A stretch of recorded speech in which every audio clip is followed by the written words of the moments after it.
Welcome, friends, to the second day of our meditation workshop here in Menomonie, Wisconsin. I welcome you again. Yesterday I mentioned to you the limitations of meditation. That meditation is a mental exercise because it involves effort. It involves the operation of our egos. The I has to do meditation. If the I is not there, you cannot meditate.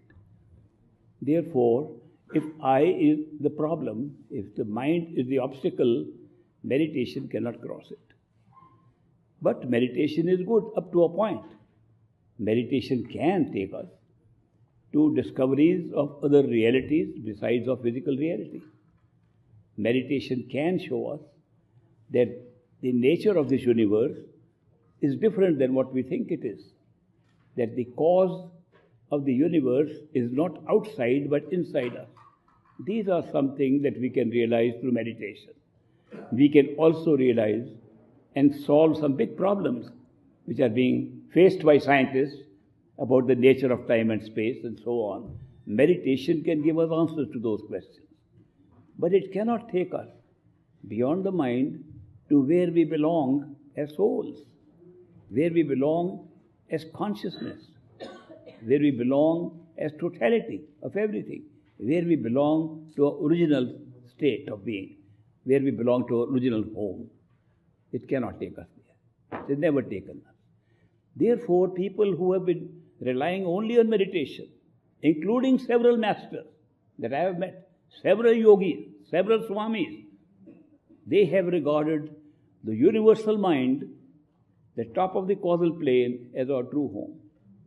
And they have realized that all the creation we can know of here arises from there. Therefore, from their point of view, that is where we belong. But that is not true, because as I mentioned yesterday, we have some functions going on in us which go beyond that. What could be the relationship, if any, between the different realities that I spoke of, and any realities even beyond the mind? Do you see any connection at all? When we go into the dream state, we lose the awareness of the wakeful state. There is no connection. When we go into higher state of the astral consciousness, or what I made it simplified by calling it the imaginative consciousness, when we go to that level, we lose the awareness of the physical awareness. When we go to the mental awareness, total mental awareness, we lose the awareness of the other realities. What is the connection? You must have noticed one thing does connect all these. The self is the same. The self that we experience, which we experience right now, is the same self in the dream state, same self in the wakeful state, same self in the astral state, same self in the causal state. At least we have one clue that if we were to pursue the self, we can find a connecting link between the different realities and different states of consciousness. Is there any other way to connect the self through all these different levels of realities and consciousness? Yes, there is.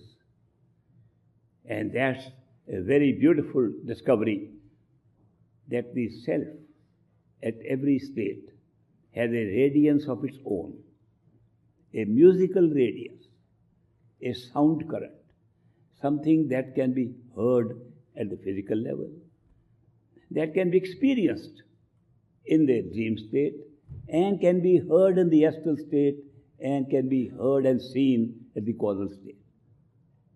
That's a big connection. Self is being expressed in a different way and continues to be expressed like that. And I am going to share with you that the same connection of the self keeps on moving not only through these states but even beyond the mind. Because the musical radiance of the self is not confined to the mind at all. It's not a mental activity at all. And no ego is involved in that. No effort is involved in that. There is a sound in each one of us that resounds. The only secret is to put attention on it. If our attention is somewhere else, that's the nature of attention. If our attention is continuously on the affairs of the world, the sound does not appear to be existing. If the attention goes inward to the self, nowhere else, not to the sound, to the self, the sound appears. The sound is a manifestation of the self. That's a very beautiful discovery, that there is something that emanates from the self other than the experience of the self, which can be caught by us, and that can be virtually a connecting link between all levels of awareness, and we can ride on it even beyond the mind. We call that connecting link as the very basis of our experiences, because the connecting link generates what we call ourself. It is an expression of the self and also the generator of the self. That is why it has been praised so much by mystics all around the world. In the Bible, John describes it as the Word. In the beginning was the Word, and the Word was with God, and the Word was God. I don't see any clearer definition of God than the one expressed by John. The Word was God. Now the Bible was composed 250 years after the passing away of Jesus Christ.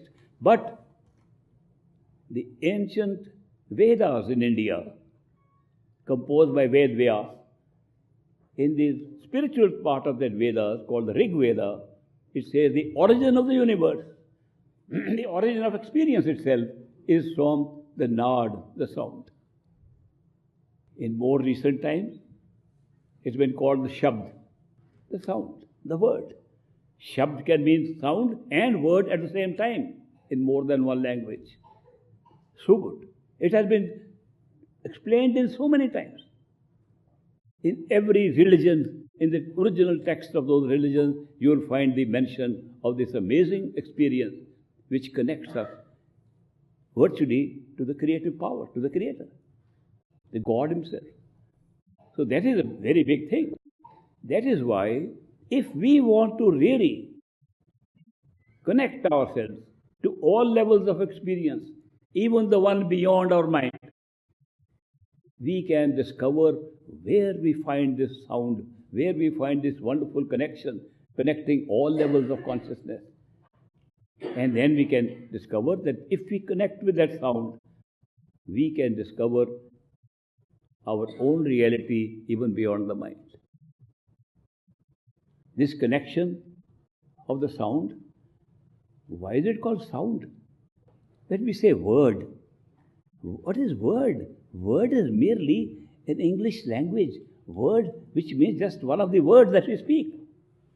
How can a spoken word become God? How can a shabd become the creative power? How can a sound represent the reality more than what we are experiencing? It looks ridiculous on the face of it. That's simply a sound. We make sound all the time. We hear sound all the time. How can sound be a reality? The answer is very strange. The answer is, it is not sound. It is the whole creative power of all creation. We call it sound because at the physical human state where we are sitting now, it can be heard. That's all. It's not sound otherwise. It's a creative power that creates everything. At that level, you can never call it sound. It's more than God, more than creative power. It's everything. It's totality. Therefore, totality means nothing is outside of it. And yet, we call it sound because the same power is manifesting in every reality and coming to our human level, at this physical level, and we can hear it. It is audible. That's the only reason why we call it sound. When we describe that sound, we describe it in relation to other sounds. For example, I am speaking to you now. There is also sound. My voice, my language is all in a sound. We call it a sound that can be spoken and written. In the Indian original language, they were calling it Varanatmak Shabd. Varanatmak Shabd. That the Atma, the self, is being expressed in something that can be Varnan, can be explained by writing or by speaking. A good explanation. That's what I'm using now. I'm using Varanatmak Shabd, which can be written and spoken. We are given mantras to repeat just to control the flow of our mental thoughts, also Varanatmak Shabd. Every word we speak, no matter what language, is all Varanatmak Shabd. That can be spoken. It's still sound, but a sound at the level where it's become audible to us in the physical state. We as seekers of the ultimate truth have access to the sound which at this time is being expressed as Varanatmak Shabd. If we didn't hear about the truth, the way we are placed in this physical universe, even though we were seekers, if there's no one coming to tell us what it is, we'll be left blind and left without knowledge. Therefore, Varanatmak Shabd has a great importance. That is why we read books, we listen to people, and we discover where we have to seek our truth within ourselves. Truth is within ourselves. We listen to somebody outside because we don't listen to ourselves inside. Our attention, which is supposed to listen, whenever you are putting your attention on what I'm saying now, we don't put attention inside to what the self is saying. Therefore, somebody else tells us from outside what to listen to inside. The outside Varanatmak Shabd is merely a means to get to know that we have to listen to something beyond listening outside, listen to something inside. How do we listen inside? One simple way. If this sound inside is coming from the self, put your attention on the self. Sound can be heard. If you put your attention anywhere else, sound is not heard. As it happens, in meditation, we do practice listening to sound. So many people talk about the reality being light and sound. They distinguish as if light is something different from sound because our sense perceptions have been divided in the physical world. In the causal world, there is no difference between light and sound. They are the same thing. Sound is lighted up and light is ringing a sound. So therefore, we are in a very, very primitive state of understanding the sound, where we want to just listen to the sound as we know it. Sound of music, sound of bells, sound of other instruments that we are used to. Sound of words becomes Varanatmak. But what about other sounds? Those are not words. They don't carry any meaning that the words carry, but we like them. Therefore, when we listen to the sound of the self within ourselves, we call it a different type of sound, a sound with a melody, sound with a dhun, what they call it, and the Varanatmak Shabd that converts itself into Dhunatmak Shabd. The difference is simple. One can be spoken and read, other can be heard and enjoyed. Which we do all the time outside, why not do it inside? As it happens, when we try to listen to the sound of the self, if we are able to capture the central part of ourself, as I explained yesterday, sitting behind the eyes, between the ears and the wakeful state, if we can put our attention there, sound comes very quickly. But there are other sounds in the body also. They are bodily sounds. They are sound of the nerves. When you put too much attention, every sound can be heard. You can hear other kinds of sounds also. So, if the practice of listening to the sound is important, it is also important to remember that there are many sounds that can be heard inside. And we have to distinguish between the sound of the self and the sound that is being created by other factors in the body. Sounds can be like thunder, drums. People hear many kinds of sounds. Sound of chirping of birds, chirping of crickets, sound of rain, sound of thunder. Many sounds can be heard just by putting attention to the self. The closer you are to the self in putting your attention, the more likely you are to hit upon the sound of the self.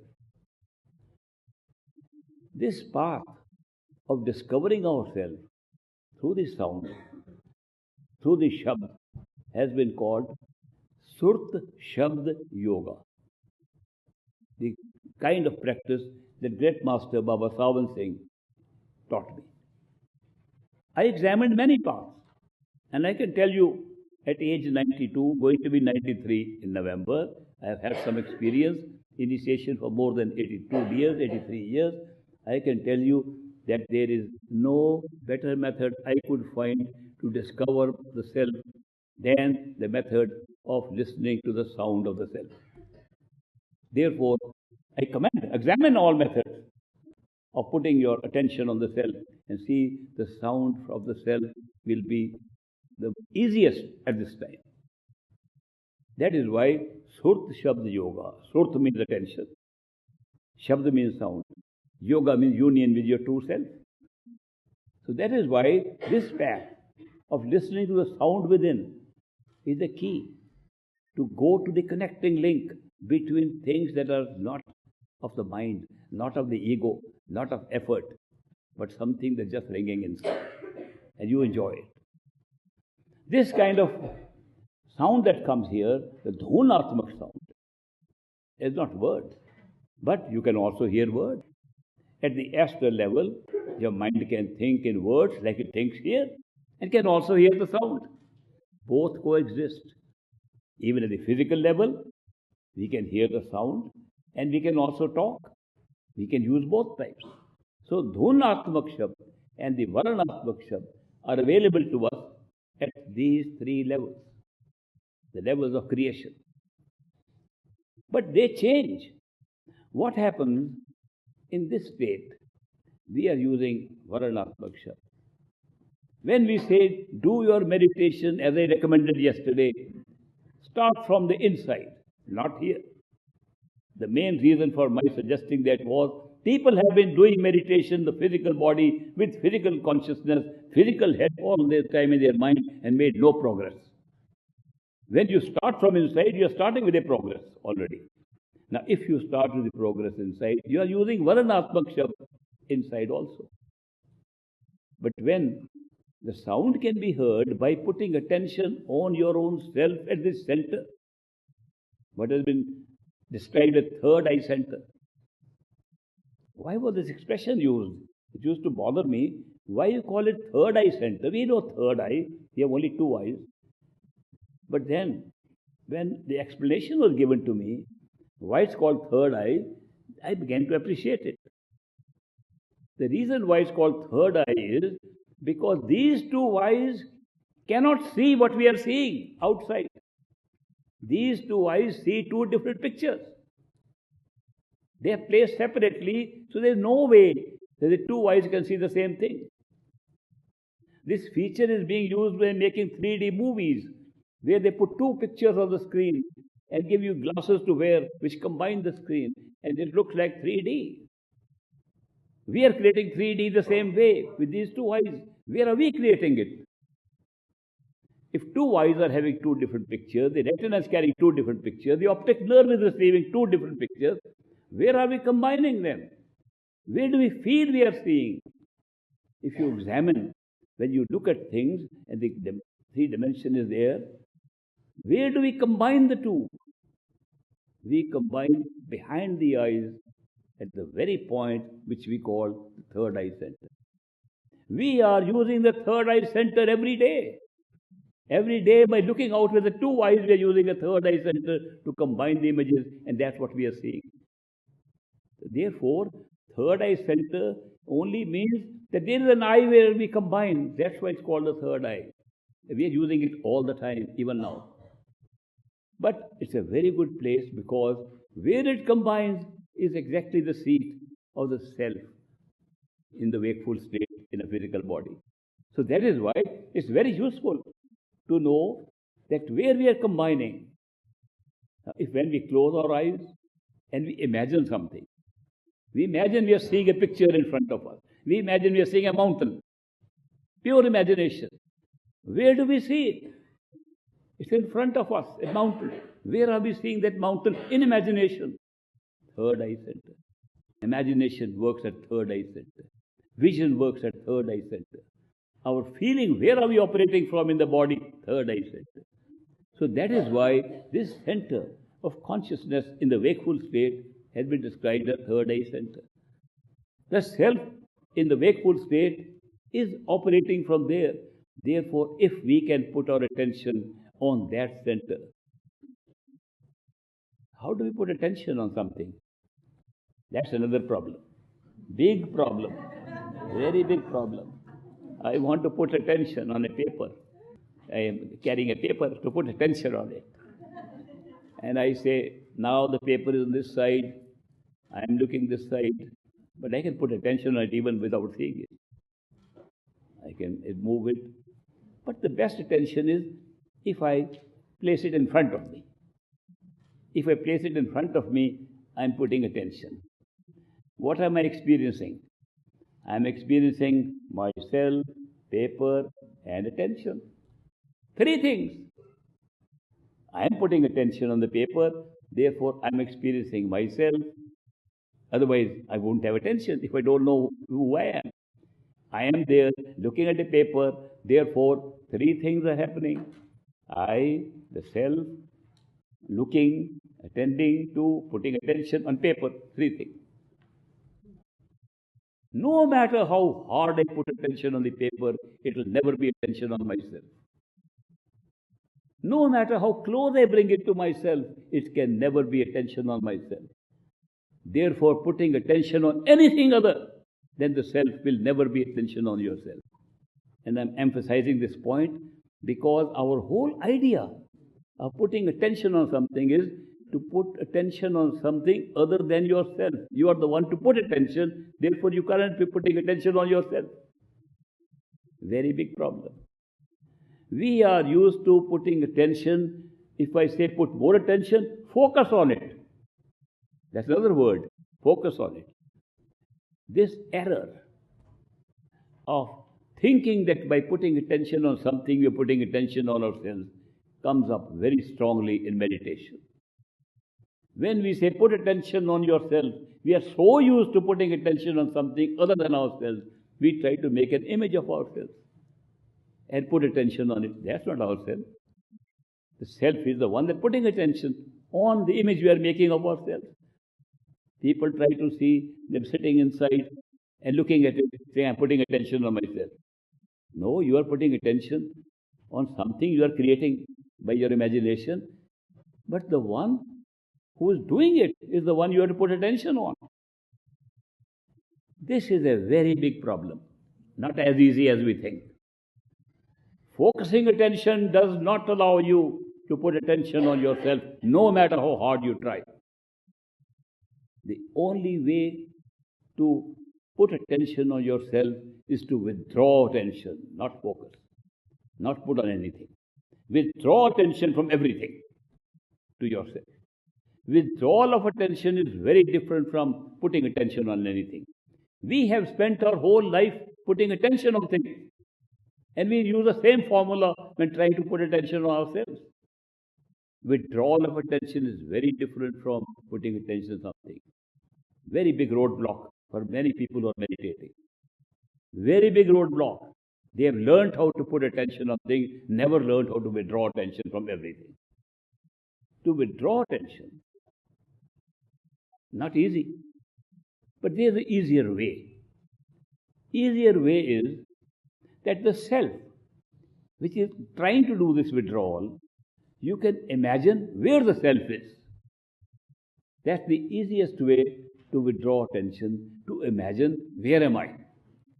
When you say where am I in the head, you're automatically withdrawing attention to yourself. You're asking where you are. That is why the easiest way to withdraw attention is to imagine and locate where am I in the head. So when we try to figure out imaginatively where am I, the withdrawal process starts. Since we are not used to it, it takes time. Be patient, but that's necessary. If you want to put attention on the self and to want to hear the sound of the self, you have to be patient till you learn to reverse this method of focusing attention on things and now withdrawing attention to yourself. When you withdraw attention to yourself, you imagine where you are, that's exactly where you are. Because you are imagining your own self, where am I? Supposing you just imagine that you are in the head, but not separate. Not imagine I'm seeing myself. No, if you start seeing yourself, then you are away from yourself. When you are imagining, I am functioning there, like I made you do a little bit, I am standing up, I am sitting down. That imagination was of yourself, not of looking at anything. You were not looking at anything. You were getting up and sitting up and down. The activities you are doing behind the eyes of what you are doing yourself is a withdrawal of attention to yourself. Easiest way.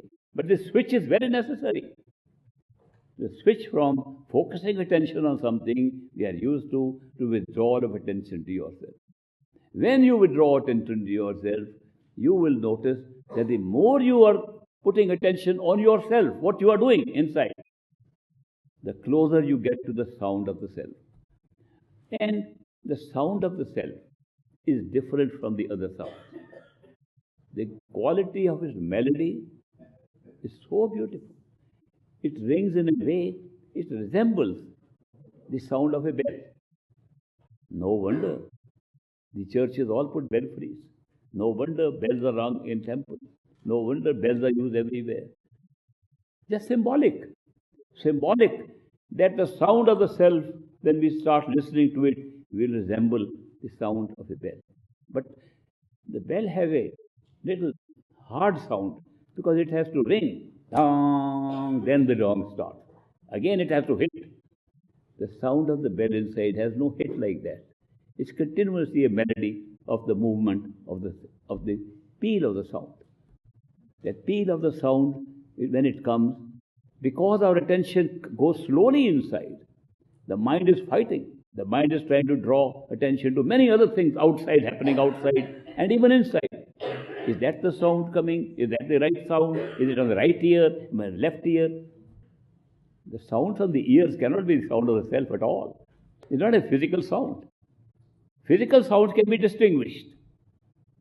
People sometimes say, I'm hearing the sound of the bell when they got just a simple case of tinnitus, just a medical problem of the ears. That is not the sound. It's too harsh. It's bothersome. And that's so pleasing. It's so wonderful. You enjoy it. That is why it takes some time, some practice to reverse this whole practice of focusing attention on things and then withdrawing attention to yourself, using the power of imagination that you are there doing this, and sound comes. When it comes and you listen to sound, it is truly, you can forget about any repetition of any word. You can forget all the Varanatmak Shabd you ever used. The sound alone is enough. It captures you, and when you listen to it, automatically when we listen attentively, we are drawn to it. Listening attentively to that sound automatically brings you to yourself and awakens you to a better state of knowing what is around than we are sitting here knowing. As yet we are doing it in the physical body. But when you put attention on the sound, the inner self becomes more and more real, and your withdrawal of attention from the body is hastened. I have found no method of withdrawal of attention from the body as easily as by putting attention on the sound within. All other methods are very slow. But when you can hear the sound, it pulls you very quickly, and you lose the awareness of the body, and the inner body becomes your reality. And opens up all the memory of the inner body, opens up the visions of things that are there in that body, opens up new eyes of the body, and the astral self becomes a reality. Therefore, the dhunatmak shabd, which emanates from the self, is a very good step. But it doesn't end there. What is the next step from the sound? The same sound, if you put attention on it, enables you to go closer to where you are listening to the sound. Yourself, inner self, has a similar form as this body. Very similar. When we imagine ourselves having the same kind of body as this. Maybe sometime we want to look a little younger. That's all right. The forms can be changed because of imagination. You can become very young, you can become more beautiful, more handsome inside. That doesn't matter, but you're still talking of the self. And when you hear the self and meditate in the head of the self, inside, what happens to the sound? The sound that you're hearing, which is drawing you there, pierces into the head of the inner self, and another sound can be heard. That sound is really the sound of the bell. The peals of the bell keep on increasing in length and become one peal. Sometimes they describe it as the sound of a conch, which many yogis are using. That's a continuous sound, slightly different. And while you are having an experience of a sky, which is grey kind of sky, you suddenly start seeing more light, golden kind of light, white light, other kinds of light, which are emanating just by your opening the inner sound, which then is not the same sound. The dhunatmak sound suddenly becomes, in meditation of the inner self, when you open up the self beyond your sensory perceptions, the sound changes and looks like this sound you have been hearing all the time. What happened to you? It doesn't look you have started hearing a sound now by coming in. You go, this was always, I was hearing it all the time. I was hearing it for centuries. It never stopped. That's the experience of that inner sound. So even dhunatmak shabd changes and becomes a sound which looks like an endless sound. And the terminology used for that is anhad shabd. Anhad, no boundaries. Unlimited, infinite. It is not the name only. Here we are everybody talking of these things, infinite things and infinite sounds, but that's an experience. Actual experience that sound was there with you all the time. Where is it coming from? It's coming from the self. Now, the body created into a bell sound, the sense perceptions created into a different kind of sound, and we pierce inside, and the mind, our thinking machine, is filtering the sound of the self and creating the sound as if it is infinite. And there's a reason for that. The reason is the very mind that is creating infinity of space and time is creating the infinity of the sound. That's the causal sound. So it becomes anhad shabd. Now, that sound is very different from what we can experience here, totally different from varnatmak shabd and different from dhunatmak shabd. It's a new experience altogether in meditation. When you hear that sound, that's the maximum you can do with meditation and your effort. How do we go beyond that? Beyond that, only another effortless thing happens. Sound, if somebody is playing a music, we can be drawn to it. We don't have to make an effort. If music is playing, if music is there, we just get drawn to it. We don't make an effort to go towards music when music is there.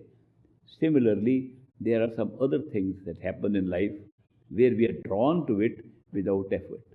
And the most important of those experiences where we are drawn to it without effort is the experience of love, being pulled by love. When love pulls us, there's no effort involved. It's a pull. We are attracted. We like to follow without trying. If we try, we sometimes try not to be pulled, not to be tried to get pulled. Love is so powerful a force. In a very simple way, in a modified way, we are experiencing it here. In the most crude way, we are using it as attraction. We are being attracted. That's the crudest way in which the love can be experienced. As love becomes purer, we find it's not attractiveness, because in attractiveness, the duality of the one who is attracting us and ourselves remains. If you are attached to somebody, attracted to somebody, you feel there you are, and there's the object of which you're attracted to, where you are attached to. All attachments always have the awareness of yourself, not necessarily real self, the ego part of yourself, the mental part of yourself. When people talk to each other, I love you, and you watch what happens. You are aware of I and you all the time. If the you says, I don't love you, I also say, then I also hate you. This is the kind of experiences we still call it love. Because the attractiveness of being pulled is still there. But when there is true love, what happens, and we have true love experiences right here in the physical world.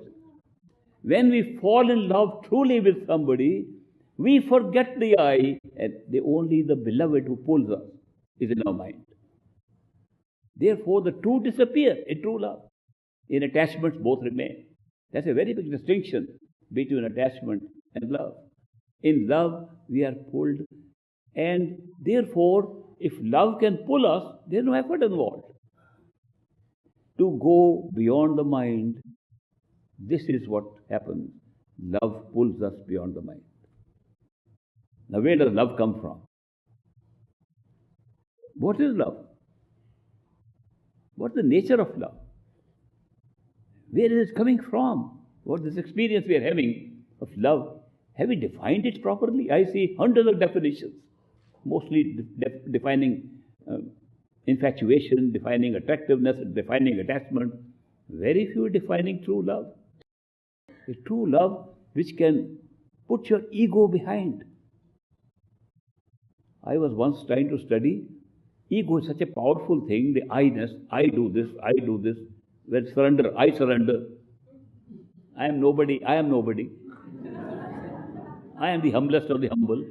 What great ego. There is no way to control this ego. I comes all the time. Therefore, is there anything that actually happens in this world where for a moment we forget the I? It is falling in love. For some moment we forget the I. That is why love is a very powerful force. Where does it come from? What's the nature of love? I've seen the answer to this question written on boards everywhere. God is love. Well, if that is true, we are putting love at the highest level of creative power. If the creative power is love, and we are talking of our ultimate journey to the creative power, obviously the love is coming from there. Whose love is it that is pulling us inside? There's nobody inside except ourselves. Our own love pulls us. The love of our total self, the love of the totality of our own self, the love of the ultimate of ourself, pulls us in the state in which we think we are the self. The love takes us beyond the mind, nothing else. But we have no idea. We are trying to find who we are. We are trying to find first outside who we are, then a little bit inside. We have no idea. All this trying to find is with the mind. Then how will love pull us? When we are seekers of the truth, seekers of the ultimate truth, seekers of our true self, seekers of God, seekers of the creative power, whatever name you give it, if we are seekers of that, we must have become seekers by some pre-arranged arrangement by which we could find what we are seeking. If we look at the history of our origin, in time and space. We are sitting now as human beings with a certain amount of life here. We might have had previous lives. When did we first come, leave our true home to get this experience? When we had total knowledge, total awareness, totality was there, and we were part of that, we were that itself.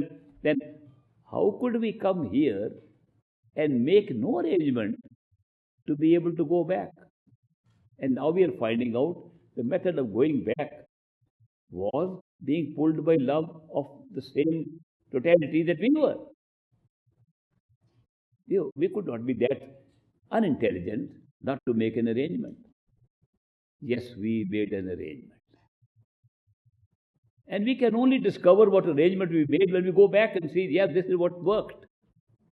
When you go back, you'll find out what the arrangement was. The arrangement was when we are in these different levels of experiences, and we are tired of these experiences, when we feel, as the self, we have had enough of it, then we will discover ourselves. But we don't know how to discover ourselves.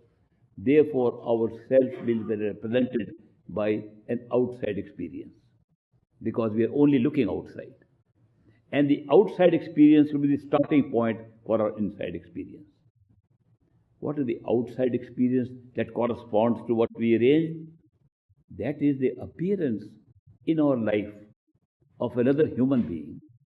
Because human beings can create and express that love. It happens to us all the time. But we mess it up without thinking too much. So therefore, a human being will appear in our life, prearranged by us. A human being will appear in our life who represents our own true self. It's our arrangement. A human being will appear in our life and give us the experience of true love. Not merely love. True love. Totally unconditional love. With no judgment whatsoever. With no expectations at all. A love that we have not experienced ordinarily. Such a person will appear in our life. And that person will be an ordinary person. Not extraordinary. Ordinary person, but with an extraordinary love. Ordinary person with extraordinary qualities, which normally we don't find. Such a person is actually what we today call a perfect living master. A perfect living master is a representation in our physical world of our own true self. When we call a human being as a perfect living master, we are really making a little mistake, because we are calling another person perfect living master. The perfect living master is our own true self. And the human being is merely a representation of that. How does he represent that? How can a human being represent our own true self? Because our own true self is one totality. It's not divided.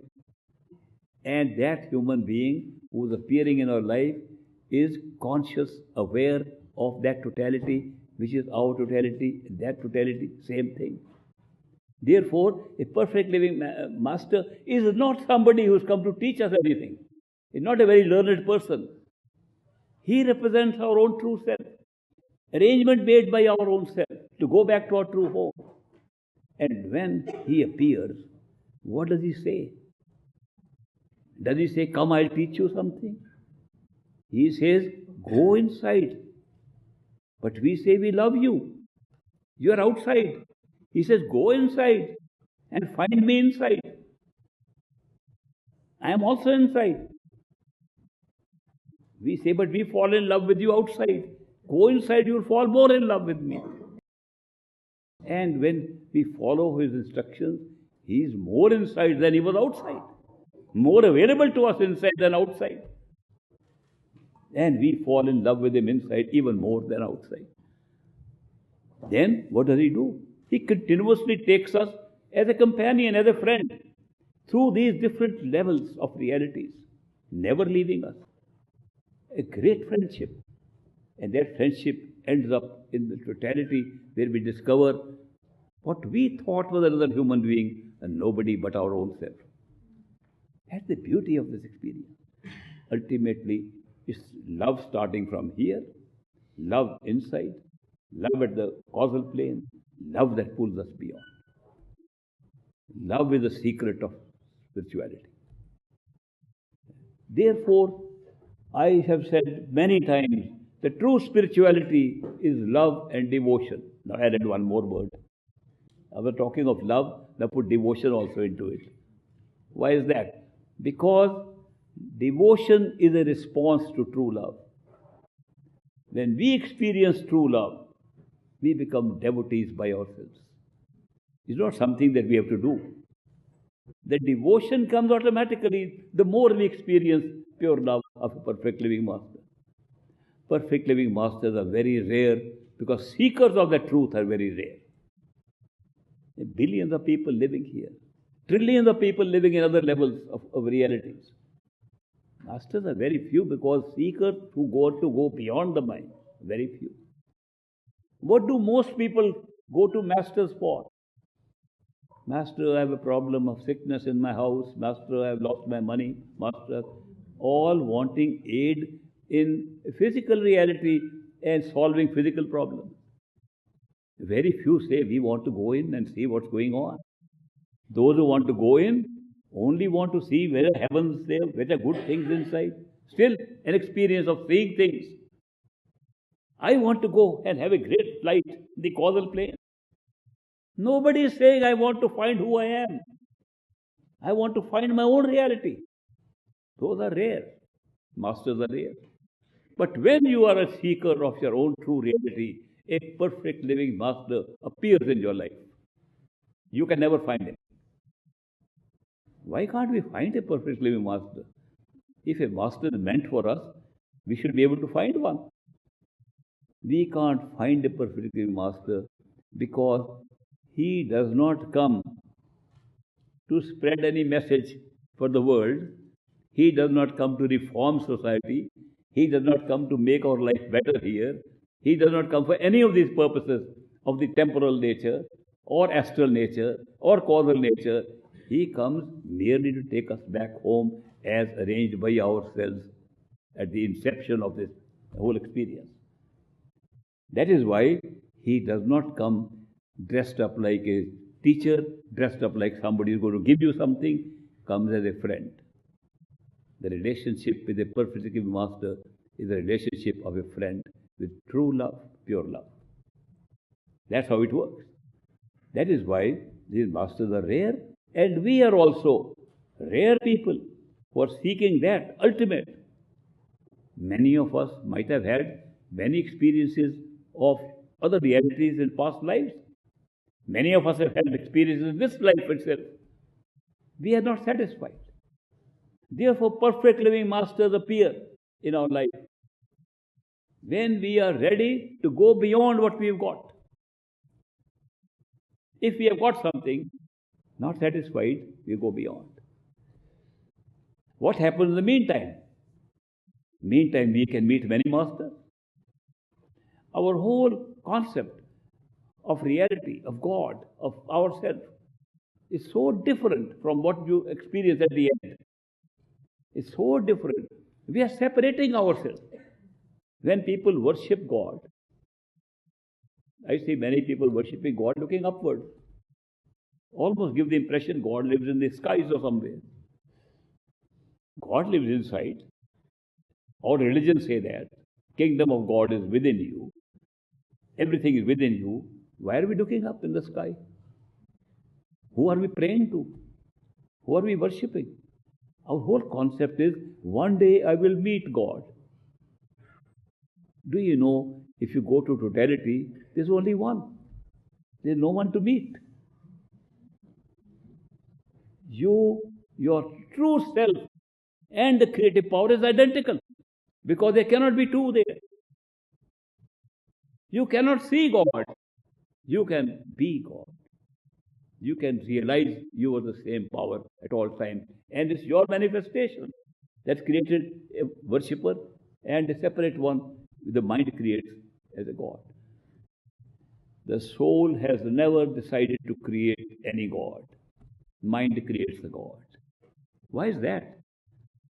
Because the mind is the only machine we are using to divide, to separate. Soul does not. We do not. Our self does not. Self combines. Self wants totality. Self wants union. Self wants to be together. Self wants to destroy separation. Mind wants to separate. Mind wants to analyze, not synthesize. It's exact two different functions. That is why we are using the mind to divide ourselves, using the mind even to divide God into different religions. I love my God, not yours. Everybody talking of different God.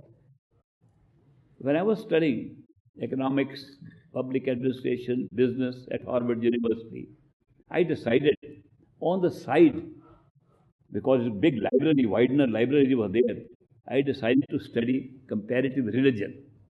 So I could see there must be a lot of common things in all religions.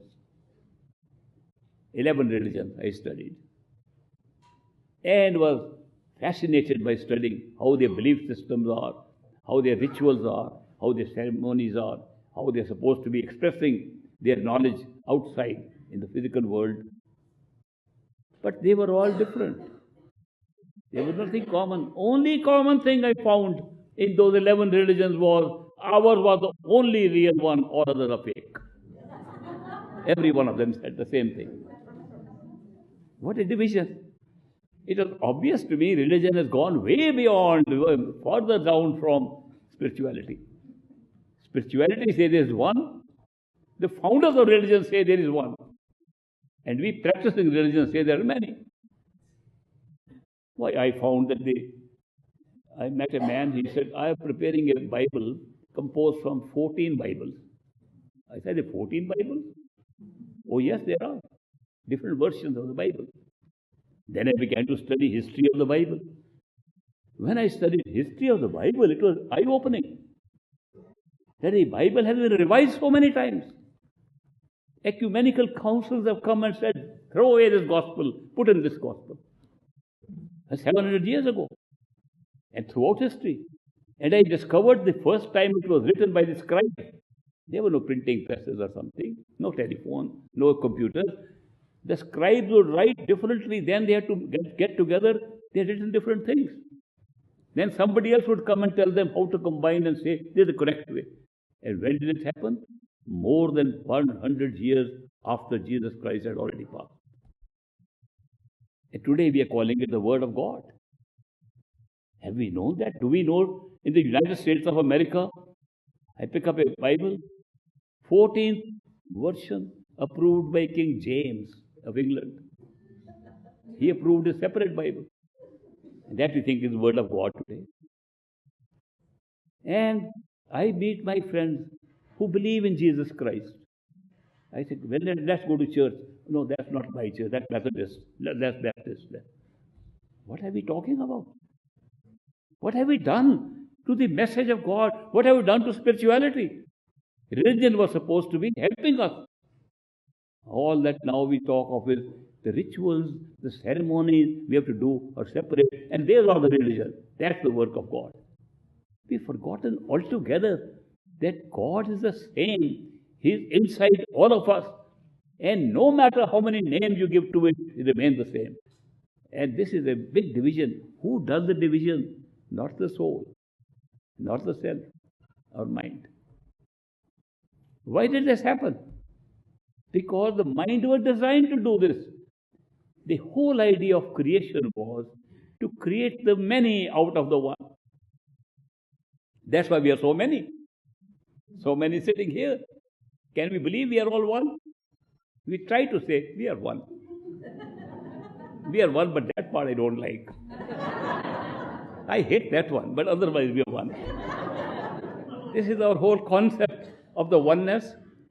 We have not experienced oneness because we have used the mind as a constructive thing for dividing, as a constructive machine to generate huge populations, generate differences, analyze, separate. When we use the mind today, we use it for analysis. You want to study something, the easiest way for the mind to study is break it into pieces and analyze what it is, not put it together. Putting it together is done by intuition, separation is done by the mind. These two functions are in us. Intuition, even today, looks at a picture, whole picture. The mind looks at separate pieces. I gave an example. I look at these beautiful flowers. It takes 1 second to me to see the beauty of the flowers. If I want to see from the mind, how is it beautiful? Oh, I start seeing each piece separately. That's how they function. The two function differently. The soul and mind function differently. That is why soul is expressing itself right here. How? Experience of love, experience of intuition, experience of appreciation of beauty, experience of bliss, experience of being somewhere where we are not. All those experiences the mind cannot create. Soul can, it is creating right here, right inside, right in the causal plane, right in spirituality. So that is why we have to understand the distinction between the mind and the soul. The mind is not the soul. The mind is not ourself. Mind is merely something that we are using for constructing a wonderful, vast experience. Enjoy the show. We created it for enjoying it. Why did we come here? If we were so happy in our true home, some people ask this question. If we were so happy there, why are we here today? We were very happy. We wanted to appreciate the happiness more by a very wonderful system called experience of unhappiness. It's a wonderful way. Because we realized consciousness operates in a way where we get an experience more clearly if there's an opposite of that. Supposing there is no opposite, the experience disappears. It's very strange. If you look at this, supposing there was no darkness, for example. Let's say there was always light in this world. A set amount of light, you didn't need any of these bulbs or anything, or any other electric power. There was light all the time here. We would never see that light. You won't even know it exists. Because there is darkness, now we know what is light. Everything you see, people who have never seen poverty have never been able to appreciate their riches. I see them all the time. People who haven't seen pain do not value the pleasure as much. Everything that we are experiencing in this world is in pairs of opposites. That is why the duality has been created, for the very reason, to make the experience real. Therefore, if we were totally in state of bliss and happiness, how did we appreciate we were in state of bliss and happiness? Come down here for a while, then go back. Makes sense? That means if some of our colleagues, our souls, who are sitting in the true home, decided not to come here, and we decided to come here, when we go back, what happens? Kabir, one of the mystics, in some of his writings, he says that these who have come here, he calls them Hans. The soul that never left a true home, he calls them Bans. And he says, when the Hans returns to the true home, they dance with so much joy there, with what they are experiencing, that the Bans say, what is wrong with you? We are the same people, we are the same souls, we are the same units of consciousness, and we are also having a state of bliss. What is making you so more blissful? And we tell them, you don't know what you are missing. Great justification for the whole creation. If you think of it, that the whole creation, where we went into duality, then how does the state of non-duality? A lot of people tell me reality is non-dual.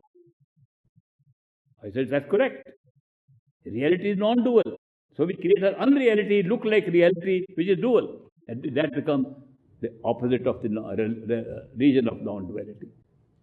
Imagine a region of non-duality can be made into a region of duality by placing a world, of created world, which is of duality. The world of duality becomes the opposite of the world of non-duality. That's how it happens. So it's wonderful that it can still, the reality, ultimate reality can still be non-dual.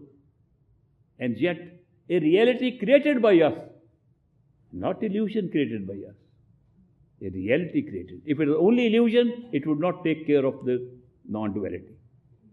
A reality which is non-dual is now being faced by a reality which is dual. And then that becomes the opposite.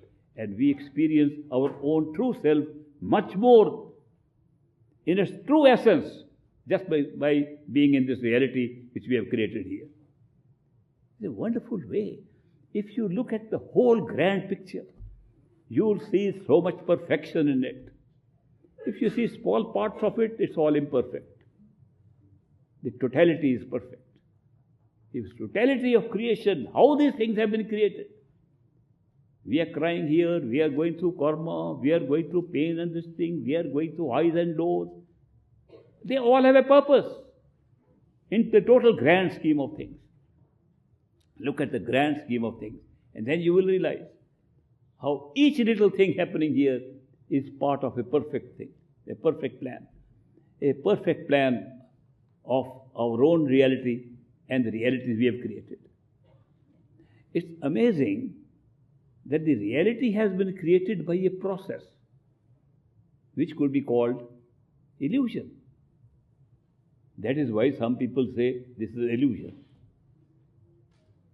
If somebody comes and tells me, this is all illusion, I need a very small trick to tell him it is not. A small little pin of it and a poke in him. I did it, by the way.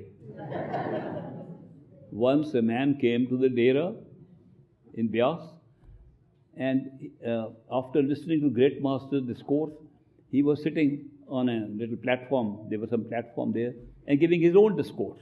I have reached the highest level, and his ego was so obvious the way he was talking. I have done this, I have done this. Perfectly, the masters have never said this, that what they have done. They are so humble. They give credit to their masters for everything. Master is doing it, master is doing it. They never take any credit. And here this man was making this. So I was very young, but maybe a little naughty at that time. Maybe still am. I had a safety pin attached to my handkerchief for use because sometime one needed it, and I said I'll keep it one. So I pulled out my safety pin.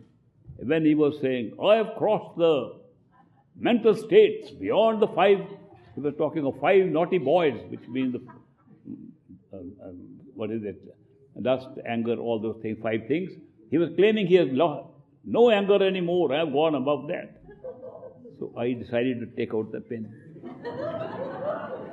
And as he was giving a discourse, people sitting in front, I poked him. I poked him and ran.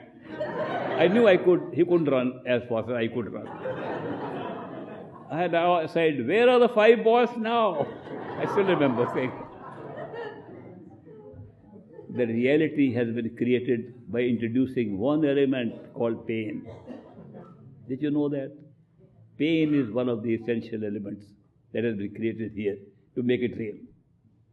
That's why even Shakespeare had to say, there never yet was philosopher who could bear the toothache patiently.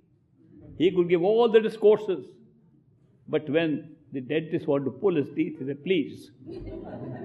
That is why pain and pleasure, opposites, have been created, so that we can experience something in duality and then get out of duality and experience the beauty, the bliss, the wonderful experience of our own true self or true home. Some people are saying to me, what happens if we go to our true home and then we decide to come back again? I said, would you mind if you come back again? Seeing the experience here, we wouldn't mind. I said, imagine this. Supposing you have a bad dream at night, a bad dream, scary dream, and you are crying in the dream. I'll never like to come here again. And then you wake up and you say, thank God it was a dream. Will you stop sleeping the next night? Or will you still sleep? We sleep every night. Even after scary dream, we still sleep. Because we know that's not real. We know the level of wakefulness is different from the level of a dream. It was just a dream. When we are in a true home, we realize that all these experiences of realities which look so real to us were actually no more than a dream. This is merely the whole creation is a set of dream within dream within dream. Somebody sent me a copy of a movie called Inception. Some of you might have seen it. Inception, in that they show that you can create a dream world and the time frame is different in a dream world. What impressed me was how accurate, near accurate was their description of the expansion of time in a dream as compared to the wakeful state. In that movie, they say that for 10 minutes sleep, you could experience several hours in the dream life. You could have a lot of events happening and the actual sleep time will 10 minutes. Then if you sleep within a sleep, you could have a whole lifetime of 50 years, whereas in the wakeful state is 10 minutes, first dream is a few hours, second dream can be. They went up to third dream. And I realized right now we are in the sixth dream. So we have endless time, infinite time here. When we wake up, the time was much less what was happening here in extended time. When we go to the top, there was zero time. Zero time has expanded to all the nature of time here. So from that point of view, I like the movie. But also, in the movie, they show there's a method of waking up. They carry a little thing in their hand. It looks like something that hurts when you press it. If you get hurt in a dream, you wake up. You might have noticed in dream, when there's going to be a very terrible thing going to happen to you, that's the time when you wake up. You're just about to fall and hurt yourself, you wake up. And therefore, there is something in that movie where when you can hurt yourself, you have the ability to wake up. And I said, that's so similar to us here. Only when we are hurt, when we are not happy with this universe, we become seekers. When we are happy, we don't seek anything. We just seek more of this world, which is giving us happiness. There are some people who feel we are very happy, but only temporarily. One man came to me, he said, you are telling us to go to some higher state of reality. I am very happy with this reality. I have a very nice house, I've got a lot of money, I've got a good income, and I've got a nice car standing, you can see it outside. I've got every luxury of the world, I'm enjoying my life. Why should I go inside? I said, don't go inside, enjoy your life. Your time is not for going inside, your time is to enjoy what you have. And he left. Next week he was back. He said, my life is the worst in the world. I said, what happened in the last 1 week? No, I didn't tell you. My wife ran away with somebody else, leaving me so injured. I did so much for her. I loved her so much. I can't stop crying. I said, do you see that? Your beautiful car outside, all the money in your bank cannot solve this problem of what you're feeling emotionally now. Our lives are built like this here. Our lives are not happy lives. It can be happy in one segment and not in the other. Especially in these two segments, that which is obvious other people can see and that which cannot be seen. Emotions cannot be seen. That you are crying inside cannot be seen. You have a car can be seen. That you have some riches you can be seen. In my own life, I've seen the richest people that I've met are so sad, unfortunately, in their emotional and personal lives. And the poorest people I've met are so happy, singing songs and working in the gardens of Vrindavan in India, just singing the songs of Krishna. I've seen such poor people, couldn't afford meals, so happy. The richest people, so sad and morose. So therefore there is a division between the tangible and the intangible experience of life. The tangible are what can be seen by others also. People think they must be very happy. Look at these Hollywood stars, for example. We see them in movies. Must be very happy people. They're famous, rich and famous people. Go and see their personal lives. I've had a chance to see so many of them. Terrible lives of unhappiness, sadness, disappointments. That is why the life in this physical world has not been designed for happiness, nor for unhappiness. It's designed for both, a combination. Also, it's not a place where we can be in one state of being all the time. We move from one state to another in this life, designed like that. The reason is there are many forms of life we are going through. This human form is only one form.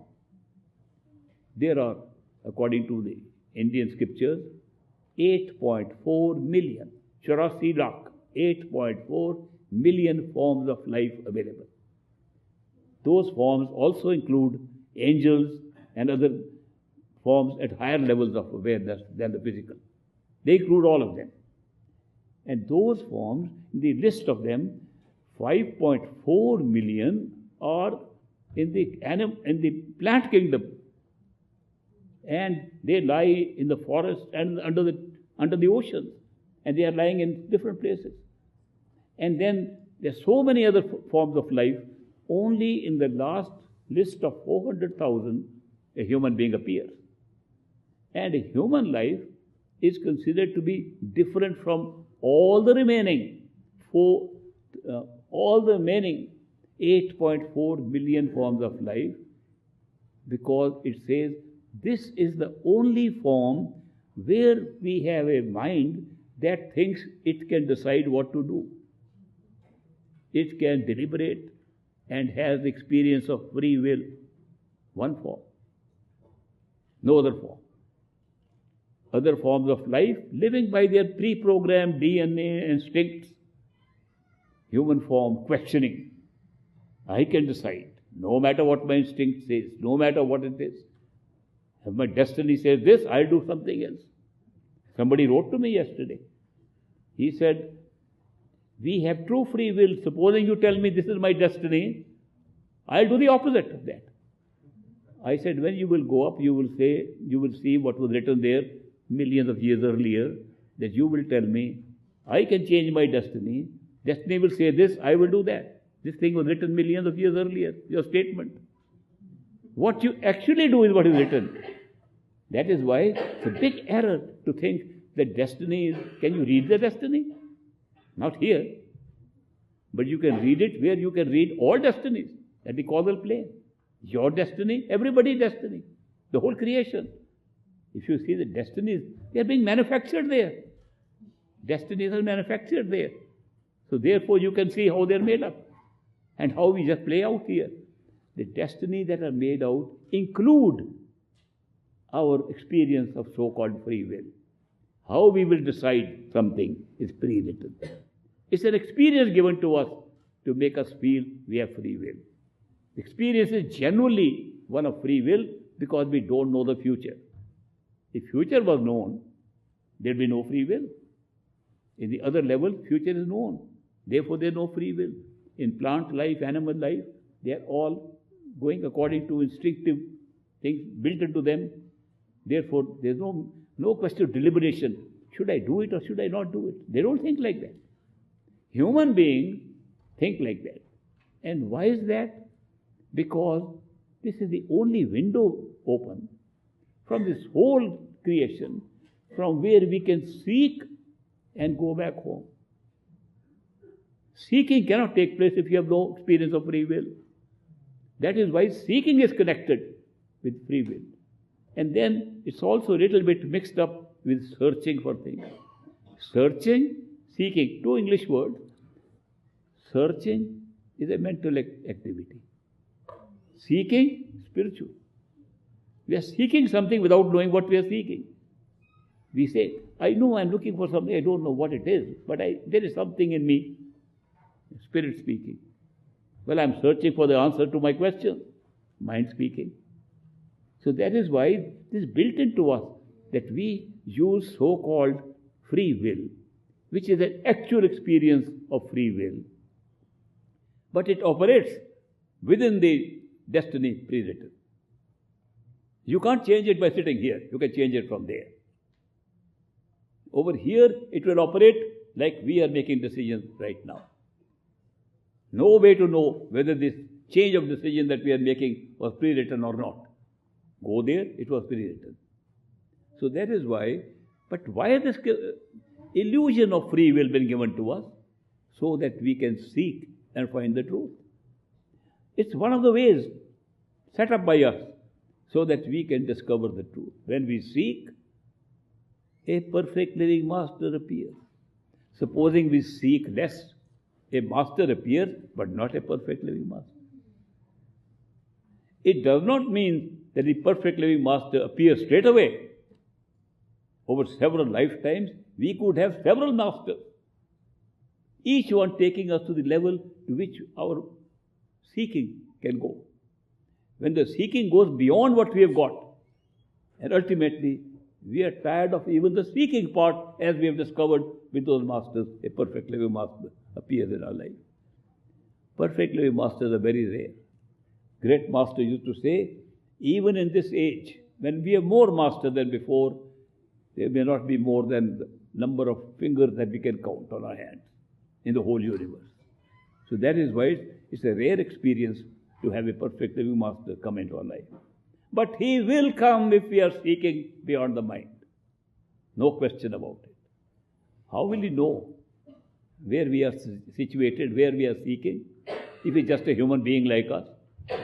He's an ordinary human being like us. Awareness of our seeking, awareness of what we are seeking, and aware of what we are together in the ultimate place. Perfect living masters are like us. No difference. They're born like us. They die like us. They fall sick like us. They eat like us. They do everything exactly like us. One difference only. Their awareness is constant of all the levels of creation.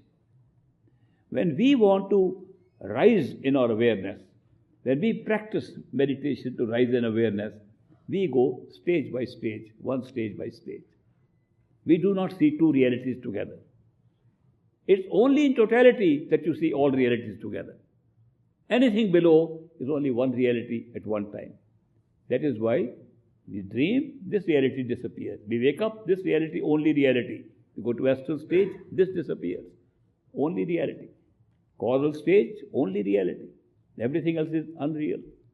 We go to the beyond, in the spiritual region.